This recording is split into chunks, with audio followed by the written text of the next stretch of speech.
Muitas vezes nós espiritualizamos. É muito importante que haja oração em prol de uma casa e de uma família. Eu estou muito seguro disso, né? Em quase 27 anos de casado, eu não sei te dizer o quanto eu já orei, jejuei em prol da minha casa, em prol da minha família. Mas há momentos onde a Bíblia diz, se você só orar e não souber ter atitudes práticas, você vai ter problema, porque só orou em vez de acrescentar o resto.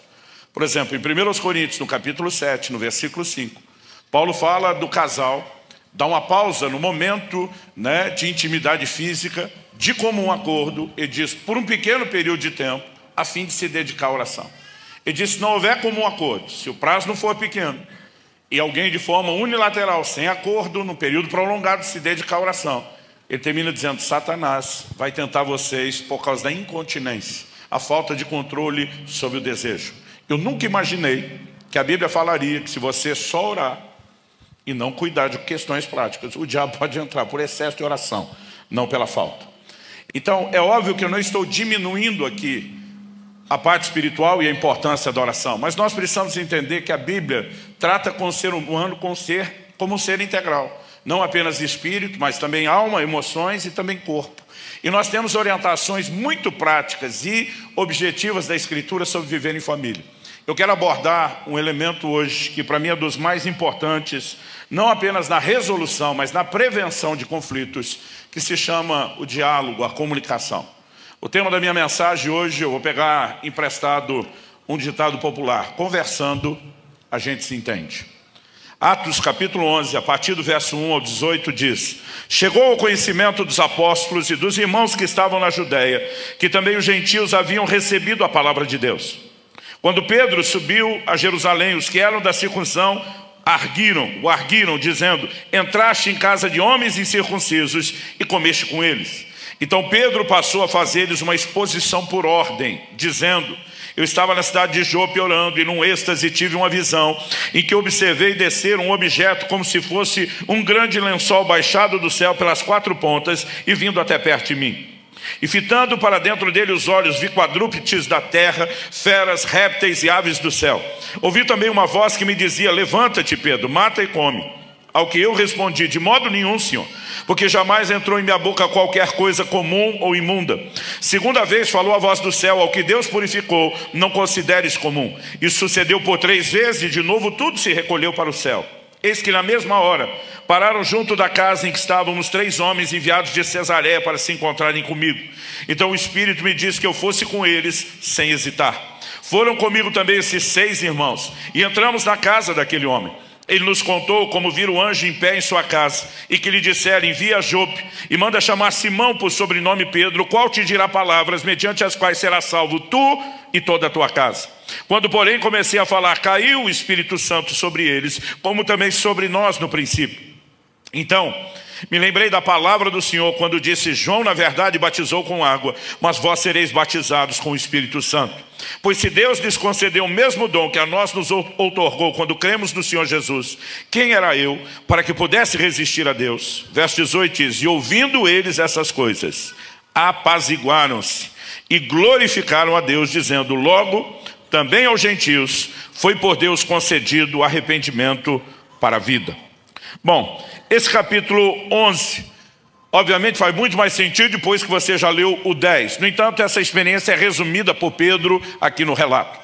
A porta do Evangelho havia sido literalmente aberta agora para a inclusão dos gentios no plano de salvação. Eu imagino a empolgação de Pedro com a experiência que ele teve, indo à casa de Cornélio, entendendo um novo desdobramento do plano e do propósito de Deus, coisa que até então os judeus tinham dificuldade de entender. Deus precisou preparar Pedro. Deus precisou lidar com alguns preconceitos que ele carregava, de maneira que ele pudesse atender o chamado, o convite de Deus para entrar na casa de um gentio e pregar o Evangelho.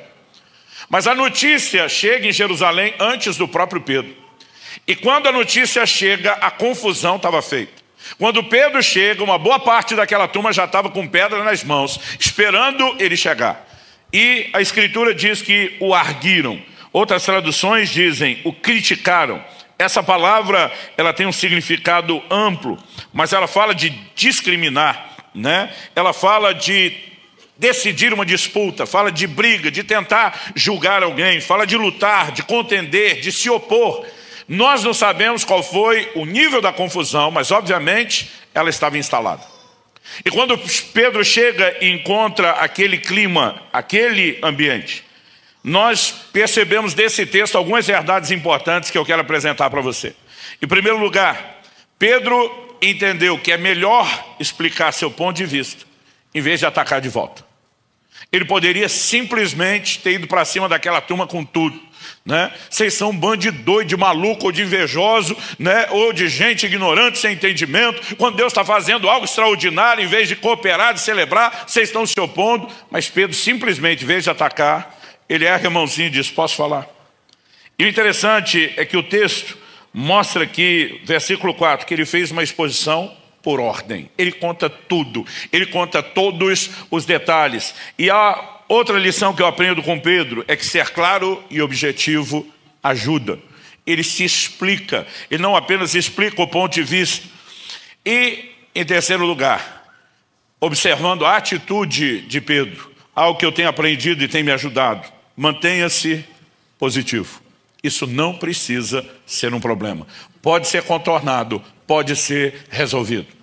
Romanos 15:4 diz que tudo quanto foi escrito, para nosso ensino foi escrito, inclusive a resolução desse conflito. E Deus quer que a gente possa aprender algumas dessas verdades e colocá-las em prática na nossa vida, principalmente dentro do contexto da família.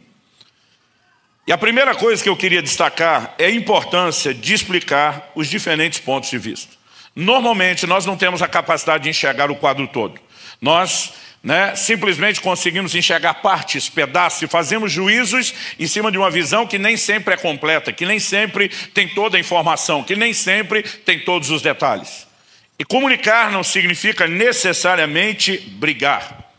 Aliás, eu gosto muito de uma frase de Winston Churchill, grande líder da Inglaterra, que dizia: uma boa conversa deve esgotar o assunto, não os interlocutores. E muitas vezes nós esgotamos uns aos outros, em vez de esgotar o assunto. E olhando para a Escritura, eu percebo algumas dessas afirmações sobre a importância de que o outro tenha direito de explicar o seu ponto de vista. Por exemplo, Provérbios capítulo 18, versículo 13, diz que responder antes de ouvir é estultícia e vergonha. Muitas vezes nós já estamos falando antes de ter ouvido a pessoa. Tiago, capítulo 1, versículo 19, diz que nós temos que ser tardios para falar, tardios para nos irarmos, que a reação normalmente é o que escutamos, mas prontos para ouvir. E por que Tiago precisa dar esse conselho? Porque normalmente a gente funciona da maneira contrária. Nós somos tardios para ouvir e prontos para falar e para irar. Então ele diz: segura a onda. Eu me lembro de um episódio que nós vivemos como família, que me ajudou a pensar muito isso. Quando minha filha Lissa tinha entre 9 a 10 anos de idade, nós estávamos voltando de um casamento que eu havia celebrado, e minha filha, empolgada com tudo aquilo que tinha visto, eu lembro que em algum momento ela simplesmente disparou, e ela falou alguma coisa: olha, quando eu casar... E aí ela começou a querer falar questões ligadas à cerimônia dela. Eu lembro que ela disse: papai, vou querer que o senhor entre vestido assim, assim, assado. Eu, naquele momento, tive uma crise de ciúme gigantesca, porque não era a idade para estar falando em casamento, E eu falei: minha filha, pode parar, isso não é conversa para você, Ela falou, eu falei: você é muito criança e não tem que estar pensando nessas coisas. Ela falou: ih, pai, você está por fora. Eu já até sei o tipo de marido que eu quero. Quando ela falou isso, foi a mesma coisa que apertar um botão para o vulcão entrar em erupção. E entrou. E quando eu estava para soltar os cachorros em cima dela e falar um monte de coisa, essa sábia mulher de Deus, minha esposa Kelly, me dá um sinal e depressa ela faz assim: tempo. Ela bate a mão no ouvido: ouve primeiro, fala depois. E deu tempo de eu segurar os cachorros antes de soltar. Engoli, respirei, olhei para ela e falei: e que tipo de marido seria esse? Ela me olhou, sorriu e falou: alguém que me trate que nem você trata a mamãe. Aí como é que você vai falar mal disso? Para não ficar por baixo, disparei: difícil vai ser achar um desse, menina. Mas naquele momento eu teria cometido um grande erro simplesmente por não permitir que alguém explicasse o seu ponto de vista. E olhando para as Escrituras, eu vejo vários relatos que preciso chamar a minha e a sua atenção para isso. Em Números 32, a palavra de Deus nos fala a respeito de uma situação onde 2,5 tribos em Israel. A Bíblia diz que a tribo de Ruben, a tribo de Gade e meia tribo de Manassés, eles tinham muito gado. E eles vão até Moisés e fazem uma proposta para ele, quando algumas terras foram conquistadas antes do Jordão, antes deles entrarem na terra prometida. E eles pedem, a Moisés que eles possam se estabelecer por ali, naquelas terras. Diz, olha, nós temos muito gado, essa terra é boa para o gado. Nós queremos receber essa terra como herança. No versículo 5 de Números 32, eles dizem, se achamos mercê aos seus olhos, dizem a Moisés, desce essa terra em possessão aos seus servos, e não nos faça passar o Jordão. Versículo 6, a Bíblia diz, porém Moisés disse aos filhos de Gade e aos filhos de Ruben, irão os vossos irmãos à guerra, e ficareis vós aqui. Porque, pois, desanimais o coração dos filhos de Israel para que não passem a terra que o Senhor lhes deu? Assim fizeram vossos pais quando os enviei de Cades Barneia a ver essa terra. Chegando eles até o vale de Escol e vendo a terra, desencorajaram o coração dos filhos de Israel para que não viessem à terra que o Senhor lhes tinha dado. Então a ira do Senhor se acendeu naquele mesmo dia. E aí ele vai recapitulando tudo e ele despeja, larga tudo para cima deles. No verso 14, só para ganhar tempo, ele diz, eis que vós, raça de homens pecadores, vos levantaste em lugar dos vossos pais, para aumentardes ainda o furor da ira do Senhor contra Israel. Se não quiserdes segui-lo, também ele deixará todo o povo novamente no deserto, e sereis a sua ruína. E depois de ter largado os cachorros para cima dele, a Bíblia diz no verso 16, então, se chegaram a ele e disseram, aqui vem a versão, outro ponto de vista. O texto diz que eles afirmam, edificaremos currais aqui para o nosso gado, cidades para as nossas crianças, porém nós nos armaremos, apressando-nos adiante dos filhos de Israel, até que os levemos ao seu lugar, e ficarão as nossas crianças nas cidades fortes por causa dos moradores da terra. Não voltaremos para nossa casa até que os filhos de Israel estejam de posse, cada um da sua herança, porque não herdaremos com eles do outro lado do Jordão, nem mais adiante, porquanto já temos nossa herança desse lado do Jordão ao oriente. A Bíblia diz, então, e esse então aqui é muito importante, então, Moisés lhes disse, se isso fizerdes, e se vos amardes para a guerra perante o Senhor, e cada um de vós armado passar o Jordão, no final das contas ele termina dizendo, ok, está tudo bem, a terra será por possessão de vocês diante do Senhor. Algo que ele só poderia ter perguntado, qual é exatamente o plano de vocês? Antes de ter dado todo aquele sermão, antes deles explicar. Mas ele, a semelhança do que eu fiz com a minha filha, ainda termina dando uma cutucada. Porém, se não fizerdes assim, eis que pecaste contra o Senhor, e saber que o vosso pecado há de vos achar. Depois de todo esse conflito, o tempo passa. Uma outra geração entra na terra prometida, possui a terra prometida. A tribo de Ruben, a tribo de Gade, a meia tribo de Manassés cumpriram sua promessa. Então diz a Escritura que agora eles voltam para habitar nas suas terras. E é interessante que o versículo 10 de Josué 22 diz, vindo eles para os limites pegados ao Jordão na terra de Canaã, ali os filhos de Ruben, os filhos de Gade e a meia tribo de Manassés edificaram um altar junto ao Jordão, altar grande e vistoso. Verso 11, os filhos de Israel ouviram dizer, eis que os filhos de Ruben, os filhos de Gade e a meia tribo de Manassés edificaram um altar defronte da terra de Canaã, nos limites pegados ao Jordão, do lado dos filhos de Israel. Ouvindo isso, os filhos de Israel, ajuntou-se toda a congregação.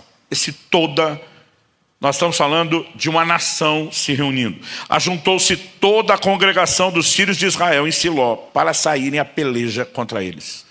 Uma guerra civil estava pronta e armada. O texto diz assim no versículo 13, e aos filhos de Ruben, aos filhos de Gade, a meia tribo de Manassés, enviaram os filhos de Israel para a terra de Gileade, Finéias, filho de Eleazar, o sacerdote, 10 príncipes com ele, de cada casa paterna um príncipe de todas as tribos de Israel, e cada um era a cabeça da casa de seus pais entre os grupos de milhares de Israel. Indo eles aos filhos de Ruben, aos filhos de Gade, a meia tribo de Manassés, a terra de Gileade, falaram-lhes dizendo, assim diz toda a congregação do Senhor. Aqui não é assim diz o Senhor, assim diz o povo de Deus, a turma do lado de lá do Jordão.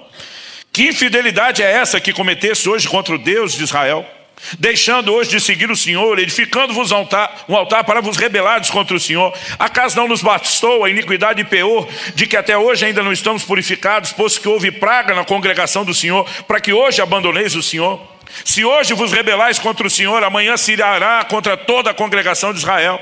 Se a terra da vossa herança é imunda, passai-vos para a terra da possessão do Senhor, onde habita o tabernáculo do Senhor. Tomai possessão entre nós. Não vos rebeleis, porém, contra o Senhor, nem vos rebeleis contra nós, edificando-vos um altar afora o altar do Senhor nosso Deus. Não cometeu Acã, filho de Zera, infidelidade no tocante às coisas condenadas, e não veio ira sobre toda a congregação de Israel? Pois aquele homem não morreu sozinho na sua iniquidade. Agora o verso 21 diz: então responderam os filhos de Ruben, os filhos de Gade, a meia tribo de Manassés, e disseram aos cabeças dos grupos de milhares de Israel: o poderoso, o Deus, o Senhor, o poderoso, o Deus, o Senhor, Ele o sabe, Israel mesmo saberá. Se foi em rebeldia ou por infidelidade contra o Senhor, hoje não nos preserveis. Traduzindo, acabem com a nossa raça. Se edificamos altar para nos apartarmos do Senhor, ou para sobre ele oferecemos holocausto e oferta de manjares, ou sobre ele fazemos oferta pacífica, o Senhor mesmo de nós o demande. Pelo contrário, fizemos por causa da seguinte preocupação: amanhã vossos filhos talvez dirão aos nossos filhos: que tendes vós com o Senhor Deus de Israel? Pois o Senhor pôs o Jordão por limite entre nós e vós, ó filhos de Ruben, filhos de Gade, não tendes parte no Senhor. E assim bem poderiam os vossos filhos apartar os nossos do temor do Senhor. Pelo que dissemos: preparemos-nos, edifiquemos o altar não para holocausto, nem para sacrifício, mas para que entre nós e vós, entre as nossas gerações depois de nós, nos seja testemunho, e possamos servir ao Senhor diante dele com nossos holocaustos, os nossos sacrifícios e as nossas ofertas pacíficas, e para que os vossos filhos não digam amanhã: nossos filhos não tendes parte no Senhor. Pelo que dissemos: quando suceder que amanhã assim digam a nós e nossas gerações, então responderemos: vede o modelo do altar do Senhor que fizeram nossos pais, não para holocausto, nem para sacrifício, mas para testemunho entre nós e vós. Longe de nós o rebelarmos-nos contra o Senhor e deixarmos hoje de seguir o Senhor, edificando altar para holocausto, oferta de manjares ou sacrifício, afora o altar do Senhor nosso Deus que está no tabernáculo. O verso 30 diz: ouvindo, pois, Finéias, o sacerdote, e os príncipes da congregação, e os cabeças dos grupos de milhares de Israel que com ele estavam, as palavras que disseram os filhos de Ruben, os filhos de Gade e os filhos de Manassés, deram-se por satisfeitos. E disse Finéias, filho de Eleazar, o sacerdote, aos filhos de Ruben, aos filhos de Gade e aos filhos de Manassés: hoje sabemos que o Senhor está no meio de nós, porquanto não cometeste infidelidade contra o Senhor. Agora livrastes os filhos de Israel da mão do Senhor. O que eles estão dizendo? Nós teríamos atacado vocês, exterminado vocês injustamente, e quem estaria lascado era a gente. E com explicação vocês nos livraram. É isso que eles estão dizendo. Finéias, filho do sacerdote Eleazar, e os príncipes, deixando os filhos de Ruben e os filhos de Gade, voltaram para a terra de Gileade, para a terra de Canaã, aos filhos de Israel, e deram-lhes conta de tudo. Com essa resposta deram-se por satisfeitos os filhos de Israel, os quais bendisseram a Deus, e não falaram mais de subir a pelejar contra eles, para destruir a terra que habitavam os filhos de Ruben e os filhos de Gade. Uma guerra civil evitada por causa de um diálogo. Agora a pergunta a ser feita é: quanta guerra já não foi evitada? Pelo contrário, foi provocada, porque muitas vezes não conversamos o suficiente, nem tentando explicar o ponto de vista do lado de cá, nem dando oportunidade a outra pessoa do lado de lá.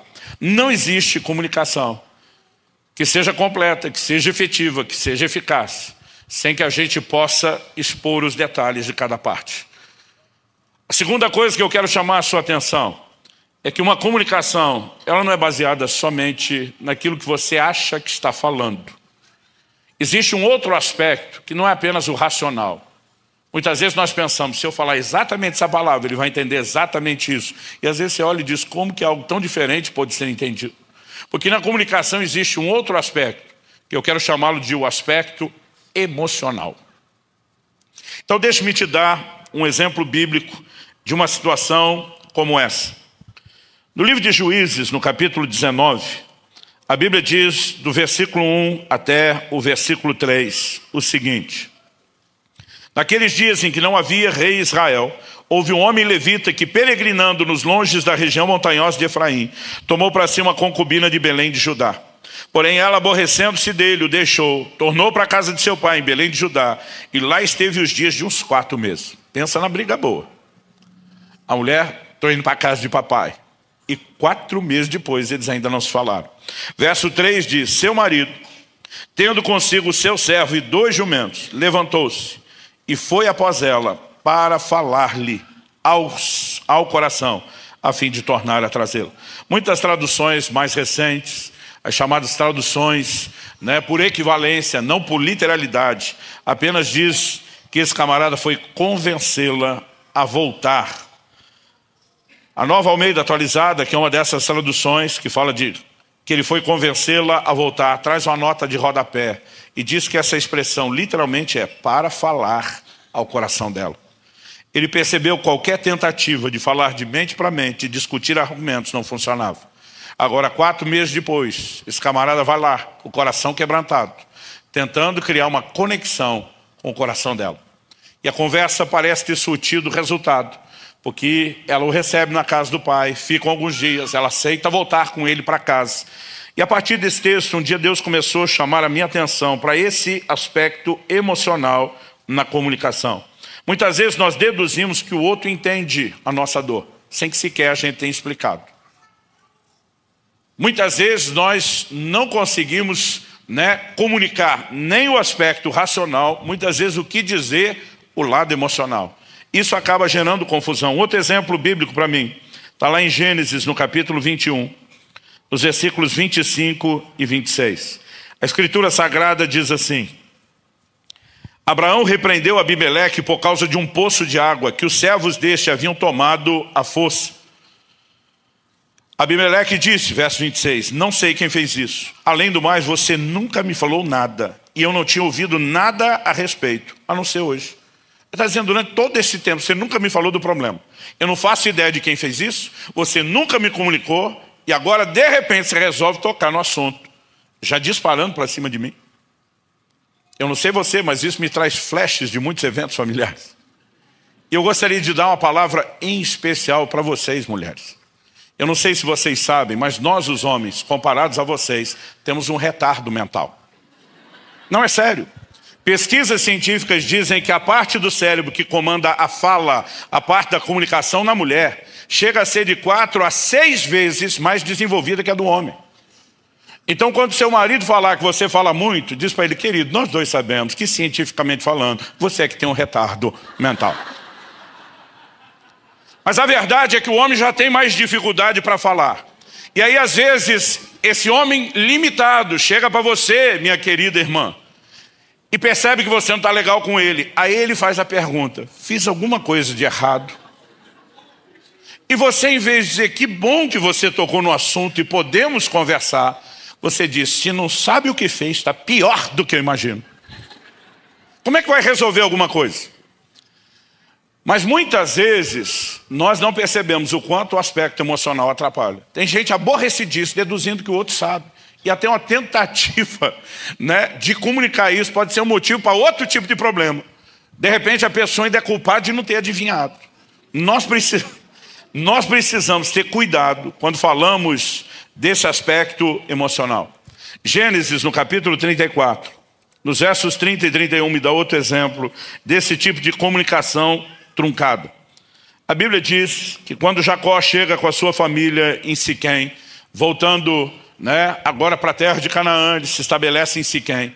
A Bíblia diz que lá, sua única filha, dos 13 que ele teve, 12 eram homens, uma filha mulher, Diná.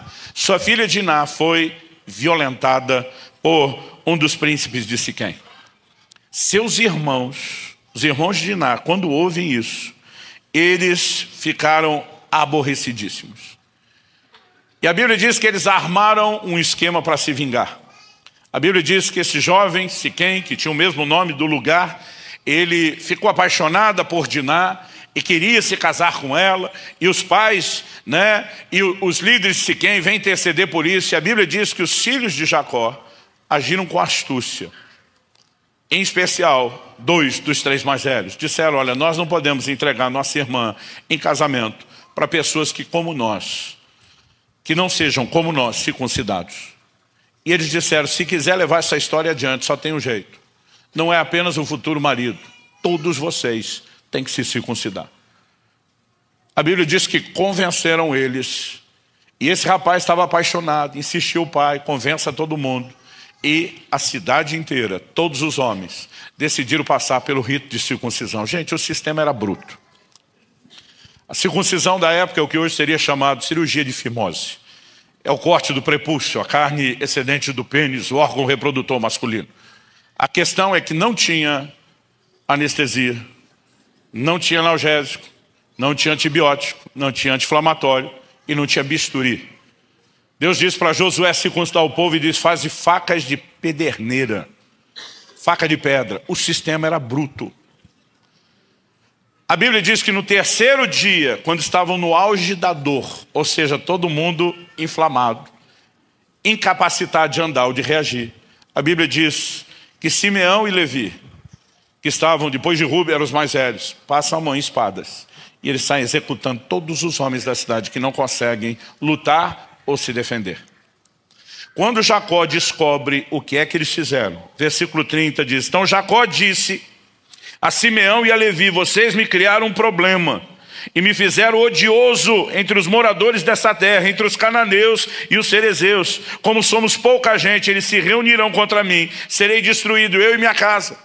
Ele disse, vocês estão pensando só na honra da irmã? Agora eu estou prestes a ver uma tragédia maior, a família inteira destruída porque vocês não pensaram, vocês não foram racionais, vocês não foram consequentes.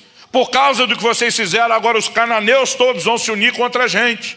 E a coisa vai ficar muito pior. Jacó está sendo o quê? Racional. Qual a resposta dos filhos? Verso 31, eles responderam, e que direito ele tinha de tratar nossa irmã como se fosse prostituta? Você acha que a resposta deles é racional? Eles estão vivendo a dor, a resposta emocional. E eles não estão conseguindo pensar no que fizeram, não estão conseguindo discutir o que fizeram. Gente, a verdade é que toda tentativa de comunicação, mesmo quando um está movido de bom senso, está pensando direitinho, mas está lidando com alguém machucado, a argumentação simplesmente não entra. E se nós não tivermos cuidado, mesmo em boas tentativas de criar soluções, nós podemos viver o oposto. Conversando, a gente desentende. A menos que a gente saiba cobrir todos esses ângulos e essas possibilidades dos desafios que uma comunicação tem. Blaise Pascal dizia 2 excessos. Um deles, excluir a razão. O outro, admitir apenas a razão. Se você achar que não tem o aspecto emocional e admitir apenas a razão, você vai ter um problema. Mas, se você excluir a razão e também tentar ser só emocional, você vai ter outro problema. Porque não se cria soluções apenas com reações emocionais. Então, diante dessas duas verdades, uma da importância de explicar o ponto de vista, mas ainda assim saber que nós vamos lidar com um filtro que distorce a comunicação. Eu tenho entendido a importância de uma terceira coisa, que é a principal, que eu gostaria de compartilhar aqui. Cuidado com a forma de falar. Você pode repetir isso comigo? Diga, cuidado com a forma de falar. Agora, vamos mexer na reclamação, que talvez esteja entre as mais comuns que as esposas fazem aos seus maridos. Não é o que você fala, é como você fala. Ou isso não acontece aqui no Mato Grosso do Sul? Provérbios capítulo 15, verso 1, diz, a resposta dura suscita a ira, mas a palavra branda desvia o furor. Você pode repetir isso comigo? Diga, a palavra dura suscita a ira, mas a resposta branda desvia o furor. A maneira como falamos pode ajudar ou pode prejudicar. Provérbios 11, 9 nos mostra que destruir com palavras é atitude de ímpio. Provérbios 12, 18 diz que palavras ferem ou curam. Quando eu olho para as Escrituras, eu não posso negar esse tipo de verdade. Provérbios 18, 21 diz, a vida e a morte estão no poder da língua, e aquele que a usa colherá do seu fruto. A maneira de falarmos pode ajudar ou pode prejudicar situações. Eu me lembro que logo no início do meu relacionamento, não demorou muito tempo para eu e Kelly, no nosso relacionamento, descobrir que o casamento, por exemplo, é um grande desafio. Um desafio porque homem e mulher já são criaturas assim que tendem a ser muito diferentes. Não basta as diferenças de gênero, né? Nós temos ainda as diferenças de criação, que cada um tem influência de um lar e de uma família diferente. E não bastasse as diferenças de gênero e de criação, é verdadeiro o ditado quando diz que os opostos se atraem. Porque quando estamos na fase de aproximação, de descoberta, nós prestamos atenção em pessoas que têm virtudes que nós não temos. E a gente tem aquela conclusão interior: ele vai me ajudar a ser alguém melhor e vai me cobrir naquilo que eu não tenho. Mas o que a gente não para pensar nessa fase é que essa pessoa também tem defeitos que você não tem. E que quando vocês juntarem essas diferenças, nós temos ali uma química explosiva, potencialmente falando. E sabe, uma leitura que nos ajudou muito, que ela e eu, no início do nosso casamento, estamos para completar 27 anos de casado, foi um livro que eu recomendo para todo mundo, As 5 Linguagens do Amor. Ele fala nesse aspecto da comunicação emocional, que basicamente, né, como um observador, se não me engano, a formação desse camarada é um antropólogo, ele era um conselheiro matrimonial, e ele percebeu que muitas vezes o problema das pessoas não era a falta de amor dos casais, era a incapacidade de se entender. Ele falou: imagine uma pessoa falando em chinês com a outra que não sabe chinês, a outra respondendo em russo para o que não sabe em russo, e não adianta declarar amor, que aquela linguagem não é entendida. E ele basicamente falava de linguagens diferentes. As pessoas, ele destaca 5 linguagens, né? Uma delas, ele usa a expressão e define como palavras de afirmação. A outra, né, é dar presentes. A outra é forma de servir. A outra é tempo de qualidade. E uma quinta, ele chama de toque físico. Enquanto a gente lia o livro, que ele e eu, a gente ria, porque ele dizia que uma maneira de identificar a linguagem do seu cônjuge é pelas reclamações que ele te faz.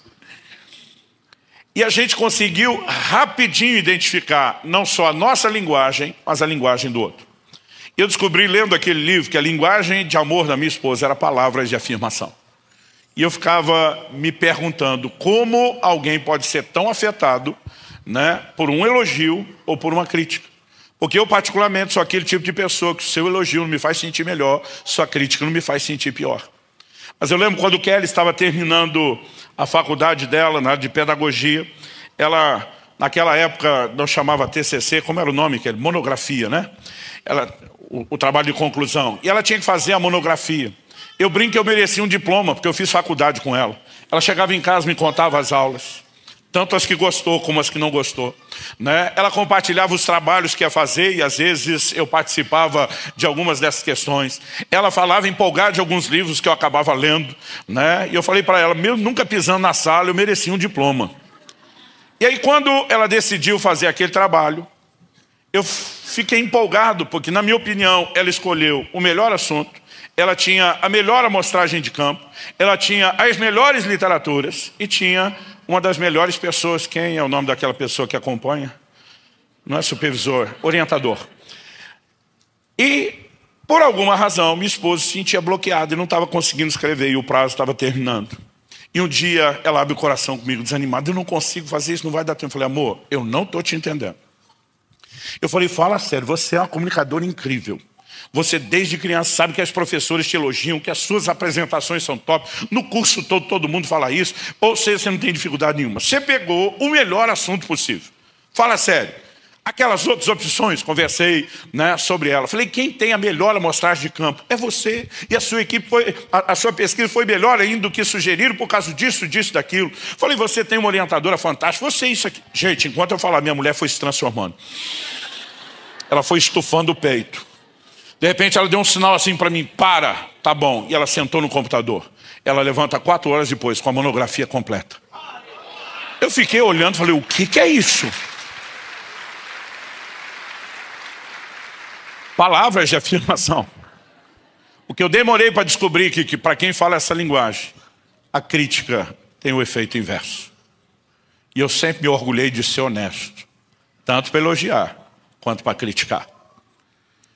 Eu me lembro de uma situação em particular que nós vivenciamos. De vez em quando, Kelly, como toda mulher, dizia, não é o que você fala, é como você fala.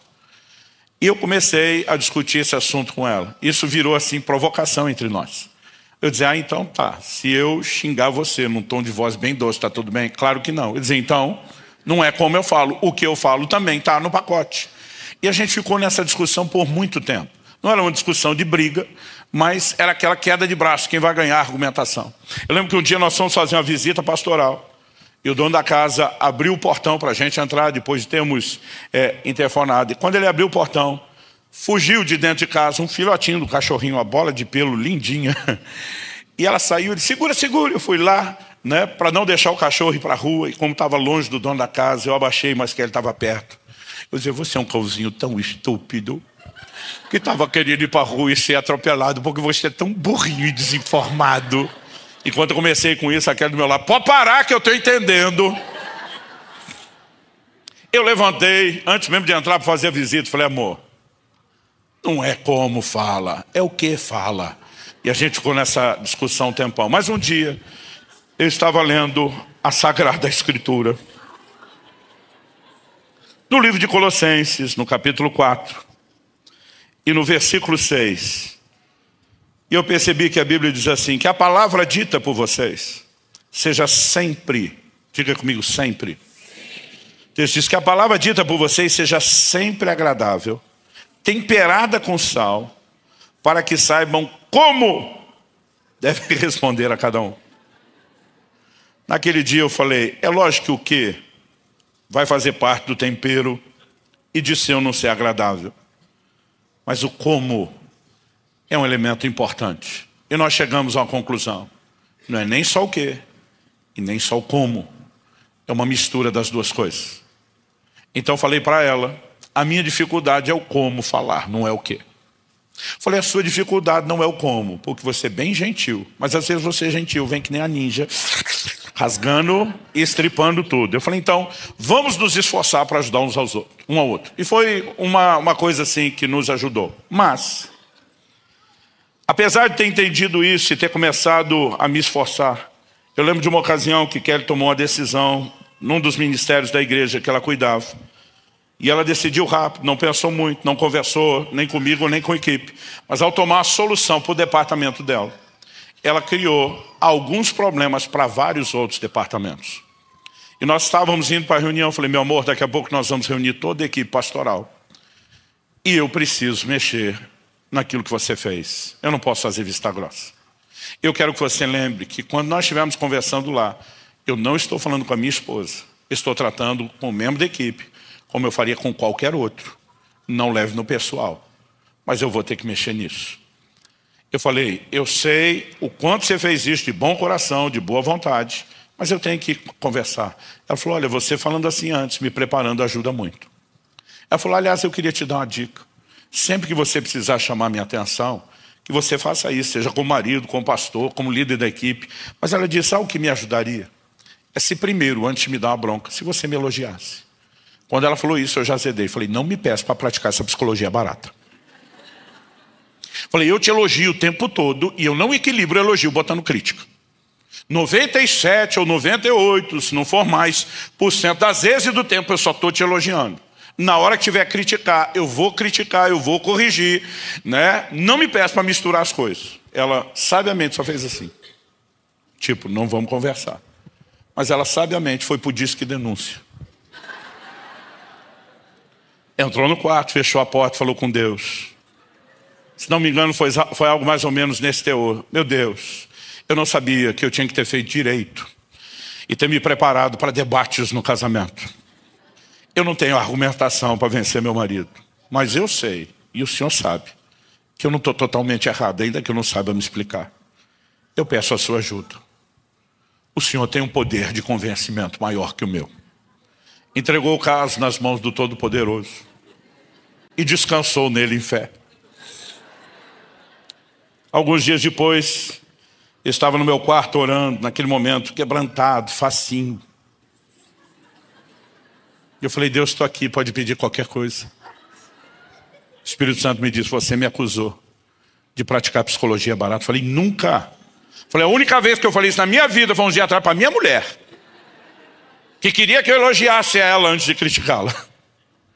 E o Espírito Santo falou comigo, se você classificou o que ela te pediu de psicologia barata, você falou contra mim. Eu falei, o que é que tem a ver uma coisa com a outra? O Senhor e ela.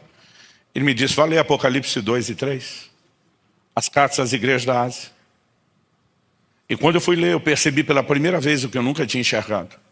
Ele nunca corrige ninguém antes de elogiar. Carta à igreja de Éfeso, a primeira, em Apocalipse 2. Conheço as tuas obras, o teu labor, a tua perseverança. Suportastes provas por causa do meu nome e não desfaleceste. Puseste a prova os se dizem apóstolos e não são. Os achaste mentirosos, depois de encher a bola. Mas como ninguém é perfeito. Tem um negocinho aqui que nós temos que tratar. Tenho contra você que abandonaste o teu primeiro amor. Arrepende-te, lembra de onde caíste, volta à prática das primeiras obras.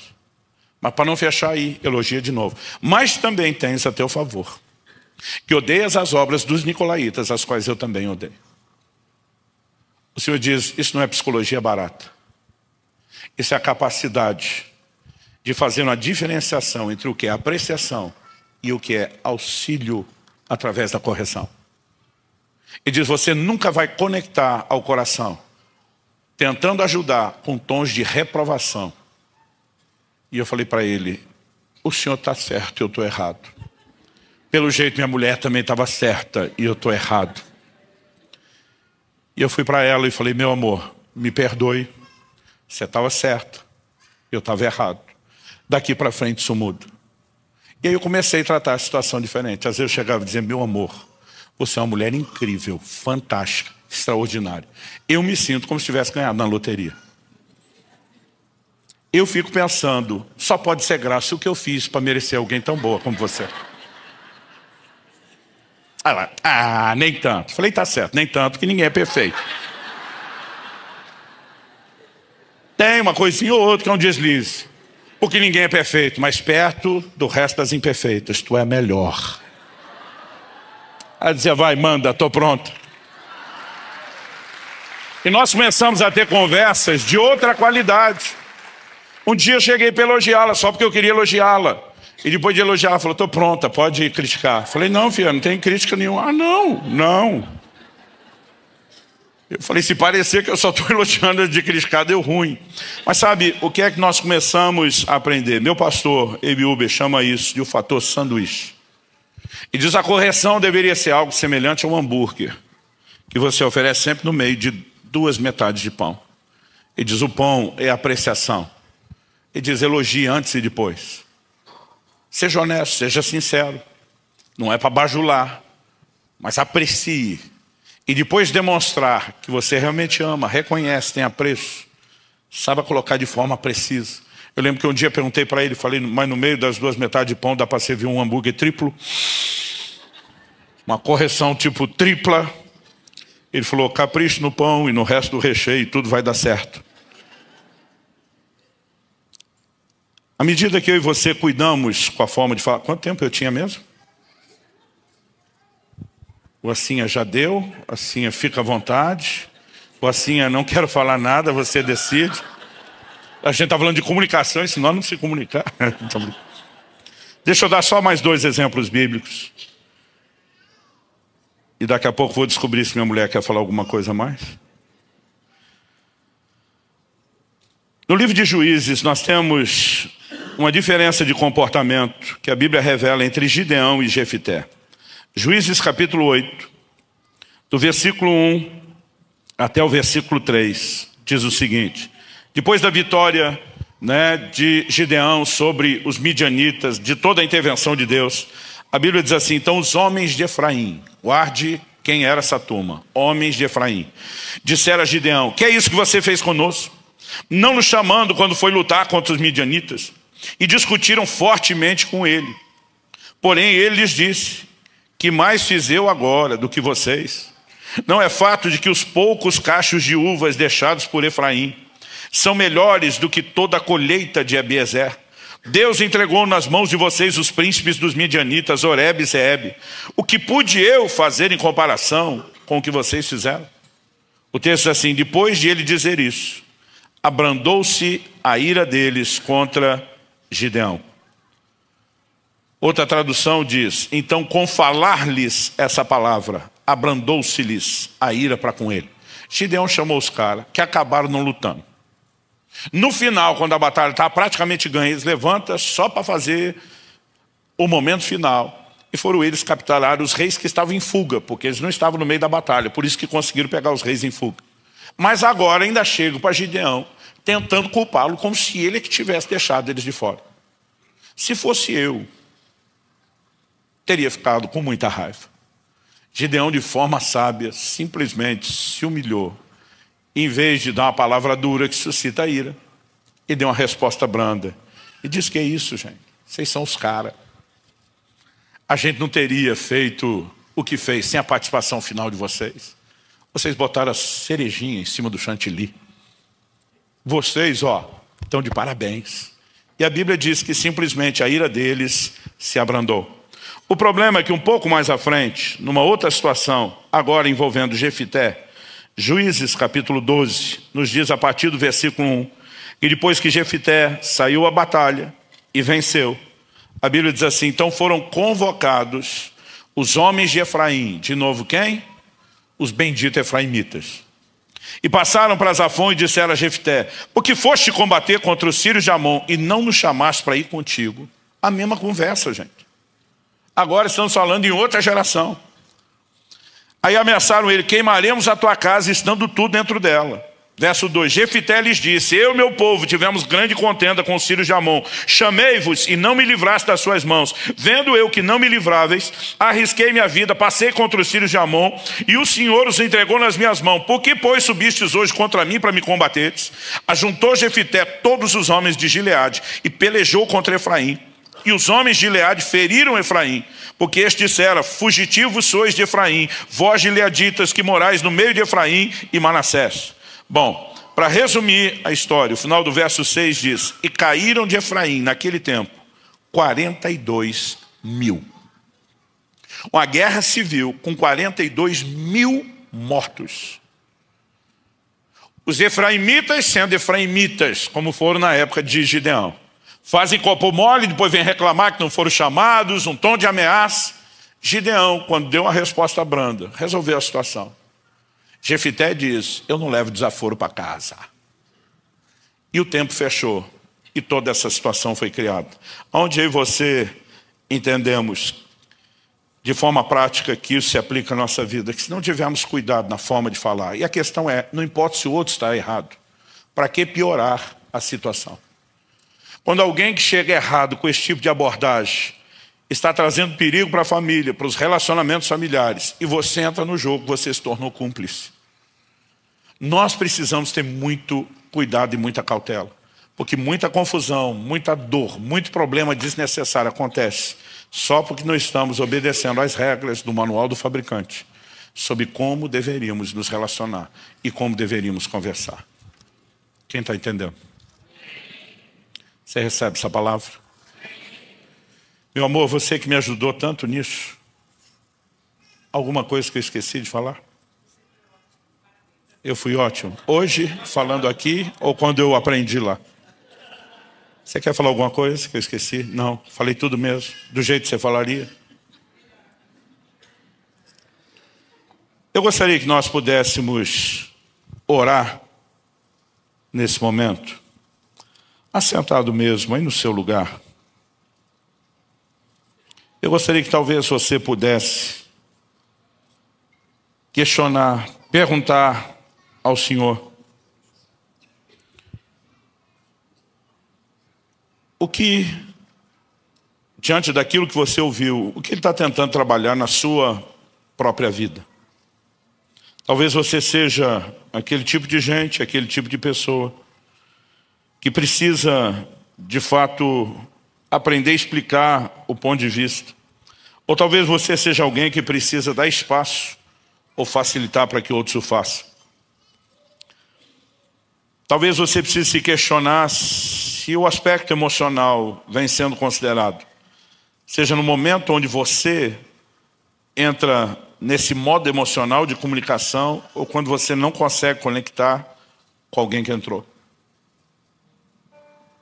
Talvez seja a hora de se perguntar: será que eu, como Pedro, estou tentando ser claro e objetivo ao expor as coisas, mas não estou cuidando com a maneira de falar? Quando a Bíblia diz que nossas palavras precisam ser temperadas com sal, eu acho que aqui nós estamos falando de algo que exige um balanço e um equilíbrio perfeito. Uma comida com pouco sal, ela fica sonsa, fica sem graça. Mas uma comida com muito sal, ela fica intragável. Se você errar para mais ou para menos, não dá certo. Quem cozinha sabe que na hora de temperar, e o sal talvez mais do que os outros temperos, você precisa acertar a mão, você vai ter que ser muito cuidadoso. Não pode fazer de qualquer forma.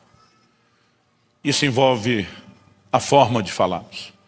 Eu não posso te garantir aqui hoje que depois que Deus me ensinou essas verdades, eu comecei a colocá-las em prática, que eu nunca tive uma recaída, eu tive várias. Mas teve momentos que, lembrando essas coisas, eu pude ajudar minha esposa. Houve momentos onde, tentando ajudá-la, eu percebi uma reação emocional diferente. E eu lembro que eu brincava com a minha esposa, eu fazia um A com os dedos na frente dela. E eu dizia: amigo, amigo, tipo o índio falando. Esses de filme. Não inimigo, amigo, eu aqui para ajudar. E a gente começava a rir. Um dia nós estávamos no encontro de pastores, no encontro de casais, e um amigo nosso falou uma coisa que eu ri daquilo, achando assim, tipo, forçou a mão, nada a ver. Ele falou assim: olha, quando seu cônjuge estiver muito bravo com você, querendo brigar com você, diga para ele assim: eu amo você, e eu nunca vou me separar de você.